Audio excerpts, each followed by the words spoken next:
السلام عليكم واهلا وسهلا بكم في فيديو جديد.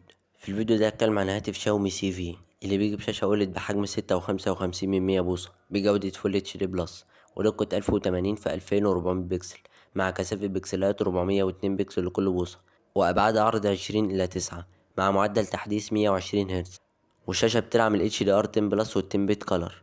أما بالنسبة للمعالج فبيجي الهاتف بمعالج سناب دراجون 778 جي 5G بدقة تصنيع 6 نانومتر، وتردد بيوصل ل2.4 جيجا هرتز، ومعالج رسوميات أدرينو 642 بيجي الهاتف ب8 أو 12 جيجا بايت رام من نوع LPDDR4X، ومساحة تخزين 128 أو 256 جيجا بايت من نوع UFS 3.1.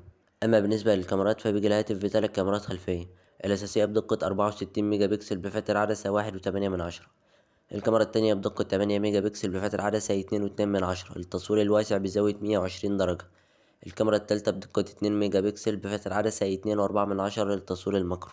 بتدعم الكاميرات الخلفية البانوراما وال HDR وتصوير فيديوهات 4K بمعدل 30 فريم في الثانية، وفيديوهات فول اتش دي بمعدل 30 أو 60 أو 120 فريم في الثانية. أما بالنسبة للكاميرا الأمامية فبتيجي بدقة 32 ميجا بكسل بفتر عدسة 2.2، بتدعم تصوير فيديوهات فول اتش دي بمعدل 30 فريم في الثانية. بيدعم الهاتف الواي فاي 6E وبلوتوث 5.2 والجي بي اس، وبيدعم الهاتف ال NFC والبصمة بتيجي تحت الشاشة، وبيدعم الهاتف الفيس انلوك، وبيجي الهاتف بسماعتين ستيريو، وبيدعم الهاتف مدخل السماعات الخارجية 3.5 ملم. أما بالنسبة للبطارية فبيجي الهاتف ببطارية بسعة 4500 ملي أمبير، تدعم الشحن السريع بقوة 55 واط. أما بالنسبة لنظام التشغيل فبيجي الهاتف بنظام تشغيل أندرويد 11 مع واجهة MIUI 12.5.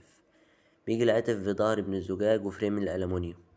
أما بالنسبة للسعر فسعر هاتف شاومي سي في للنسخة 8 جيجا بايت رام مع 128 جيجا بايت بسعر 404 دولار. أما النسخة 8 جيجا بايت رام مع 256 جيجا بايت بسعر 450 دولار. أما النسخة 12 جيجا بايت رام مع 256 جيجا بايت بسعر 495 دولار. ودي كانت كل مواصفات هاتف شاومي سي في. لو عجبكم الفيديو ادعموني باللايك واشتركوا في القناة وفعلوا زرار الجرس، والسلام عليكم ورحمة الله وبركاته.